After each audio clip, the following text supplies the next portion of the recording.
Thank you for joining us for this second half hour of Local 3 News at 4. I'm Latrice Curry. Cindy Sexton is off today. And I'm David Carroll. Here's what's happening. The weekend storms left a trail of destruction, damaging high voltage power lines in Middle Tennessee and western Kentucky. Well, Cornelia Nicholson joins us now with how TVA has been working to repair those lines. Cornelia. Latrice, David, the TVA line workers and crews arrived at the damaged areas as soon as the storm was over to assess the damage and start repairs. And they say the power grid is currently secure and stable. Devastating storms and tornadoes ripped through Middle Tennessee Saturday night, leaving behind a path of destruction. In the wake of the storm, 12 high-voltage transmission lines were destroyed. Kristen Spearman with the Tennessee Valley Authority says weather is unpredictable and safety and reliability are their top priority. So crews prepared several days ahead of the storm. Watching the forecast closely, trying to understand the storm paths.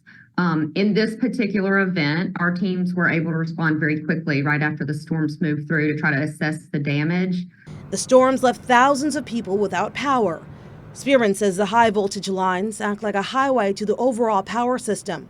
And thankfully, they were able to reroute the power to local power companies. We were fortunate here, so we have the ability to now begin restoration with the majority of our customers being served, and we can do a restoration in a more methodical way. Spearman says linemen, contractors, electricians, and other crews have been on the scene since the storm ended to quickly make the repairs and working with the local power companies.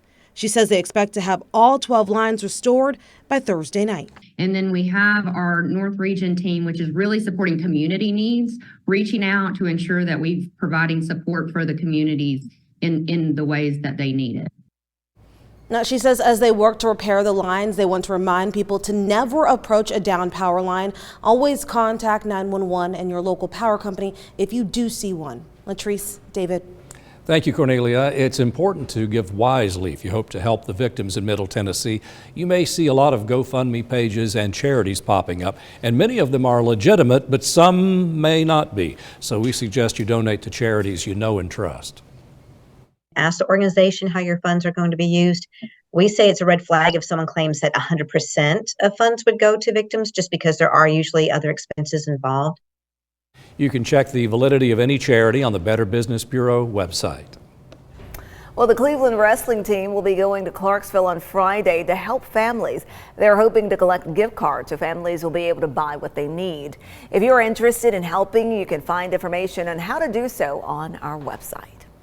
And we have more suggestions on helping tornado victims as well. We will continue to update you on air about the recovery process in Middle Tennessee. Well, tonight the Chat Foundation, formerly the Community Kitchen, will open the warming shelter from 7 p.m. to 6 a.m. The location is 727 East 11th Street in downtown Chattanooga. Well, it was a very cold start this morning and warmed up nicely, but will be the same again tomorrow, David? It's going to be similar. We're going to have cold weather. We'll touch on that in a second. Real quick, let's just wrap up the tornado. I say wrap up. We still have additional surveys that may be done, so we still may add another path to this with those Middle Tennessee tornadoes. But the 5 confirmed ones so far in EF3 in Clarksville. That was a deadly one. Cumberland Furnace, EF2. White Bluff and Springfield both were EF2s. And then in EF2 in Davidson and Sumner County. And again, additional surveys may be done with that. Well, this morning, yeah, just crazy cold. 27 in Chattanooga, 24 in Cleveland, 23 Murphy, 19, look up there, 23 in Dayton, 21 in Athens. Goodness, it was cold. Not as cold tomorrow, but still cold. You'll still probably have to scrub some frost off the windshield. 32 Chattanooga, 27 in Cleveland, and 26 in Blue Ridge. Well, right now, feeling good. Temperatures about where they should be. The average high is 54. We're at 55 right now. 54 in Dalton and 55 degrees in Cleveland. Over the next 12 hours through the evening, we'll drop quickly into the 40s, ultimately down into the 30s, rebounding, climbing back up to a nice 59 degrees for our high. We'll have lots of sunshine with maybe a few clouds late in the day. So looking ahead to the weekend, well, we certainly are always, aren't we? Mostly cloudy on Saturday, and we're watching an area of low pressure that's going to come up from the south.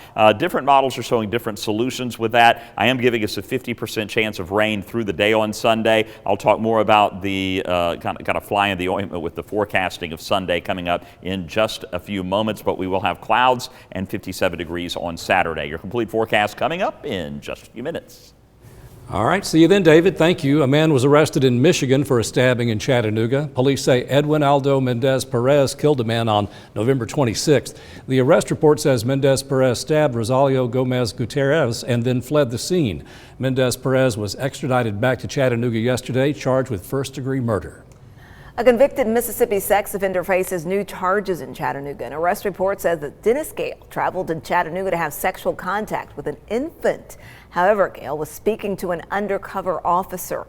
When he arrived at the hotel, he was met by officers and was arrested. He's being held at the Hamilton County Jail on multiple charges, including solicitation to commit aggravated rape of a child, solicitation to commit especially aggravated sexual exploitation of a minor, and attempted aggravated rape of a child.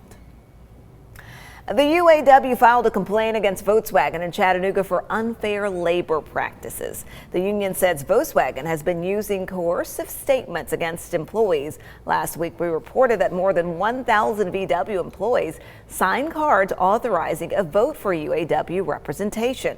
In response, Volkswagen says in part, quote, "We are committed to providing clear, transparent, and timely information that helps our team understand their legal rights and obligations. This is especially important in an atmosphere of deliberate misinformation." And coming up, Chattanooga continues to rally behind hometown favorite Bias in his quest to make the finals on NBC's The Voice. And Ukrainian President Zelensky is on Capitol Hill as the fight for funding the war in Ukraine continues. He's expected to speak along with the president any minute now.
We know of at least one trouble spot this afternoon, and that is on 153 southbound, just south of the Chickamauga Dam. And this is a multi-vehicle accident. You see the help vehicles pointing everybody to scoot over to the left to get around that. And we understand this is a multiple vehicle accident. Not sure about the extent of any injuries, but we know it's going to be backing up traffic for a while, 153 south of the Chickamauga Dam. Chattanoogan Bias performed on the Voice stage again last night. He needed your votes to get into the top 5. Bias performed Bless the Broken Road by Rascal Flatts in last night's semifinals. He says there is added pressure being the final performer on Team Quinn, and he just hopes to help his coach get to the finals. Honestly, when that added pressure gets on, you really see what you're made of. And so I think I was able to turn that pressure, into energy in a different way. He also performed Taylor Swift's Mean in a trio. It's important to tune in and watch tonight, because if Bias does not make it into the top 4, you can vote to instantly save him. The voting window for the instant save will be open for just 5 minutes during the show, and you receive only 1 vote per email address. We'll bring you updates tonight at 11 if Bias moves through.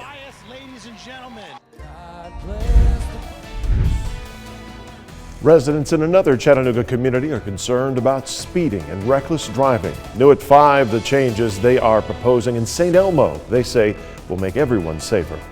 And the holidays can be tough after losing a loved one. At 5, a licensed therapist has some ways to try to cope with grief this time of year. Hope to see you at 5.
Russia is continuing to pound Ukraine's southern region.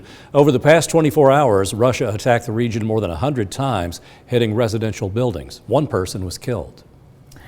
Ukrainian President Volodymyr Zelensky visiting Washington today, and the White House says the visit comes at a critical time with U.S. aid to Ukraine stuck on Capitol Hill. Karen Kafa has the story. Back to the White House. Ukrainian President Volodymyr Zelensky at the White House Tuesday, his third visit to Washington since Russia invaded Ukraine in February 2022. We stand at a real inflection point this year. Zelensky also made the rounds on Capitol Hill in the midst of a congressional fight over additional U.S. aid to Ukraine in its fight against Russia. He made it clear, and we all made it clear, that if we lose, Putin wins. And this will be very, very dangerous for the United States. The $60 billion for Ukraine is part of a broader proposal by the Biden administration that would also include aid for Israel's war against Hamas, for Taiwan, and for security at the U.S. southern border. It's the border piece that some conservative Republicans say is not enough. It's hard to justify spending billions on Ukraine when we can't even support our own border security and our own national security here. Other Republicans urging compromise. Our Ukrainian friends' cause is just, and if the West continues to stand with them, they can win. The Biden administration arguing that not sending more aid to Ukraine will only bolster Russia. They won't have the capabilities, the weapons, the tools they need to fight back. It's a dire situation here, not just up on Capitol Hill, but it's going to be a dire situation in the east and the south of Ukraine very, very soon. White House officials say existing funding could run out by the end of the year if Congress does not act. In Washington, I'm Karen Kafa. And we are monitoring, by the way, the White House, where President Biden and President Zelensky are expected to speak sometime in the next few minutes. When that begins, we'll bring it to you. Well, if Congress tables the aid discussions until January, they'll run up against what's expected to be a very messy showdown over U.S. government spending. And the first votes of the 2024 presidential campaign.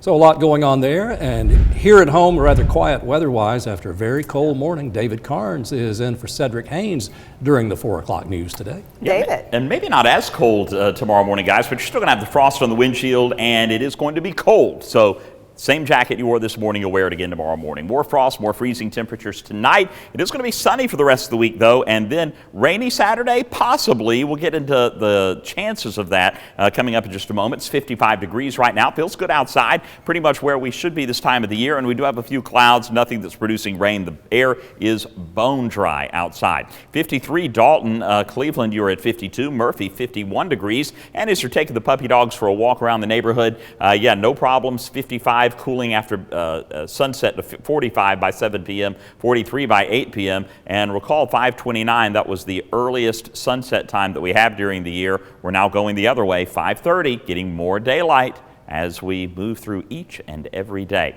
For your Wednesday, we'll have a high of 59 after a low of 32. So we had a low of 27 this morning, still freezing, but going in the right direction. And then we'll keep warming up. Look at that, 57, 58. We're even calling for a high of 59. Lots of sunshine, a few clouds late in the day. Our radar and satellite, again, we have that little stream of clouds, but the air at the surface is very dry. We're not looking at any rain at all on this map, and we're going to see that continuing into Wednesday. We'll have lots of sunshine for your Wednesday, for your Thursday, and for your Friday. Lows will be in the 30s each day, with highs making it into the mid-50s. Moving into Saturday, we're going to have more cloud cover building in as we see low pressure lifting up from the south. That low is going to potentially bring us some heavy rainfall. Now, you can see all of this rain moving in, and so why is he saying potentially rainfall? That looks pretty rainy. Well, we picked this up with what we call long-term, long-range model data. We'll play this out, and then I'm going to show you a couple of different solutions. So looking at the rain on Sunday, this is Sunday, 5 o'clock. 10 o'clock. Now we're looking at Monday, and Monday morning still some of that residual rain lingering about on through the day Monday. If that solution holds true, we could get anywhere from a half an inch to an inch of rain on Sunday. Now this is the American model. That's what I just showed you. This is Sunday, 5 o'clock, and you can see the rain. Heavy rain, persistent all day long if the American model holds up. But the European model, different solution. It has, instead of that low moving right over us, it has it moving to our east and keeping most, if not all of the rain, to our east on Sunday. So we're going to keep an eye on both of those. Both of these are long-range models. We do have more mid-range and short-term models that, as the event gets closer, are a little bit more reliable. So we're going to keep an eye on that. Right now, it'll put us at a 50% chance of rain through the day on Sunday. Freeze and frost, a few clouds tonight. It will be chilly, dropping down to 32 Chattanooga. in the 20s in many locations across the Tennessee Valley, though. And then tomorrow, after that cold start, a nice warm-up, 59 degrees, mostly sunny, and overall just a great afternoon. Everybody's going to be in the mid to upper 50s pretty much. Winds out of the north-northeast at 5 to 10 miles per hour. So lows in the 30s, highs in the 50s. A nice amount of sunshine through Friday. The clouds build ahead of that low on Saturday. 57 the high. And again, we're watching Sunday, 50% chance of that low bringing us the rainfall. Into Monday, I'll put us at a 30% chance. And then behind that low, I do think it's going to be breezy no matter which direction it takes, with a high of 58, guys. All righty. Thank you, David. Embattled Harvard University President Claudine Gay is staying put for now. The university's highest governing body said she'll remain at the helm of the university in a unanimous show of support. They say they believe Gay is the right leader to help the community heal. Harvard has faced calls to fire Gay over last week's congressional hearing about anti-Semitism on campus. But there's been an outpouring of support from hundreds of faculty members and alumni. A Washington jury will decide how much former Trump attorney Rudy Giuliani must pay two former Georgia election workers that he defamed. The women are asking for as much as $43 million for false accusations he made against them after the 2020 election. An attorney for Giuliani says the amount they're asking for would be, quote, the end of him. Giuliani has already been found liable in this defamation lawsuit, but he said he looked forward to testifying because he didn't regret what he previously said. When I testify, you'll get the whole story, and it will be definitively clear that what I said was true, and that whatever happened to them, it's unfortunate if other people overreacted, but everything I said about them is true. Well, the two former Georgia election workers are also expected to testify about threats they received as a result of Giuliani's claims. Hunter Biden's attorneys have filed to dismiss the gun charges he faces in Delaware. They say the case violates Hunter Biden's Second Amendment rights and claim prosecutors reneged on a pledge not to charge him with a gun crime. He's charged with obtaining a gun and lying on a federal form about his drug use. His attorneys say he had the gun for 11 days and never fired a shot. Well, Donald Trump called a former employee. He was also a witness in special counsel Jack Smith's criminal federal indictment. It charges the former president with mishandling classified documents. 3 months after the FBI seized classified records from the Mar-a-Lago resort in Florida last August, a longtime employee at that resort quit his job and was allegedly contacted by Trump. The former employee allegedly moved several boxes for Trump and had knowledge of conversations referenced in the indictment. Former Congressman George Santos appeared in federal court. He was expelled from Congress earlier this month. His attorney told the judge it's premature to move the trial forward while the two parties are in talks to resolve the case. The next hearing is set for January 23rd. Santos is charged with defrauding campaign donors, lying to Congress about his wealth, and using campaign contributions for purchases including Botox and designer clothing. Coming up next, economists are expecting good news when it comes to federal interest rates.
The Federal Reserve is meeting this week, and there's growing expectation that the central bank will pause and eventually stop raising interest rates. There's growing speculation that the Fed is close to cutting interest rates, ending its aggressive campaign to lower the overheated economy and tame historic inflation. Federal Reserve also need to understand that we cannot continue to create a social divide of winners and losers with this division widening further and further because it could lead to societal instability. The Fed's funds rate heavily influences borrowing costs for things like credit cards, mortgages, car loans, and personal loans, and economists say interest rates could begin to come down even before the very first rate cut. Toy maker Hasbro is slashing nearly 20% of its workforce amid an ongoing slump in sales. This will affect 1,100 workers, and some will find out this week about their jobs. Others will find out next year. Well, Google released its 2023 year-end search. Here are a few of the results. War in Israel and Gaza topped this year's list of new trends in the U.S. and globally. Damar Hamlin, the Buffalo Bills safety who suffered a devastating injury in January, topped the list of trending people and athletes. Barbie and Oppenheimer were the year's top trending movies, and the list also highlighted some of the people we lost this year as people mourn the deaths of Matthew Perry, Tina Turner, and Sinead O'Connor. Coming up next on Local 3 News at 4, a Hendersonville native herself, Taylor Swift, working to help victims of the Middle Tennessee tornadoes. And we continue to watch traffic for you this afternoon. We've got a trouble spot there, 153 just south of Chickamauga Dam. A multi-vehicle accident happened within the past half hour, still backing up traffic. We understand there are injuries. We'll keep an eye on that for you right here on Local 3 News.